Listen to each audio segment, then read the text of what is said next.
Hi நண்பர்களே, இன்றைக்கி என்ன வீடியோன்னு பார்த்தீங்கன்னா சாலை கருவாட்டு குழம்பு எப்படி செய்யலான்னு இந்த வீடியோவில் பார்க்கலாம் வாங்க.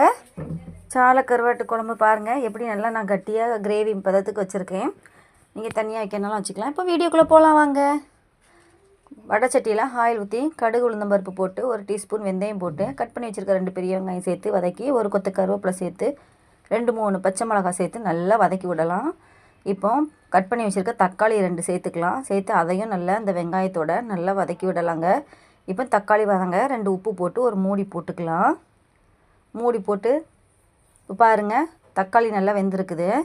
இப்போ ஒரு 1/4 கப் தேங்காய், 1 டீஸ்பூன் சீரகம், 5 மிளகு சேர்த்து மிக்ஸி ஜாரில் நல்லா அரைச்சி எடுத்து வச்சுக்கலாம்.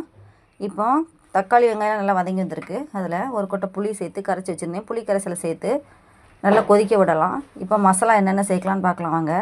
1 டீஸ்பூன் மஞ்சள்தூள், 2 டீஸ்பூன் குழம்பு மிளகாய் தூள், 2 டீஸ்பூன் மல்லித்தூள், காரம் வேணும்னு சொன்னால் 1 டீஸ்பூன் தனி மிளகாய் தூள் சேர்த்துக்கோங்க. சேர்த்து இப்போ நல்லா கலந்து விடலாம். இப்போ கிரேவி பதத்துக்கு இருக்கனால கொஞ்சம் தண்ணி சேர்த்து நல்லா கலந்து விடலாங்க. இப்போ கட் பண்ணி வச்சுருக்க கத்தரிக்காவை சேர்த்து நல்லா கலந்து விடலாம்.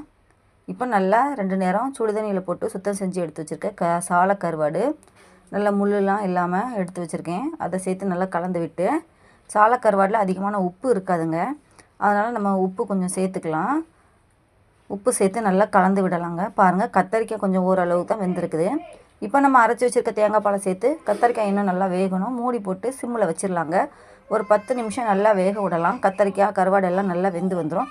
இப்போ பாருங்கள், நமக்கு தேவையான சாலை கருவாட்டு குழம்பு ரெடி ஆயிடுச்சு.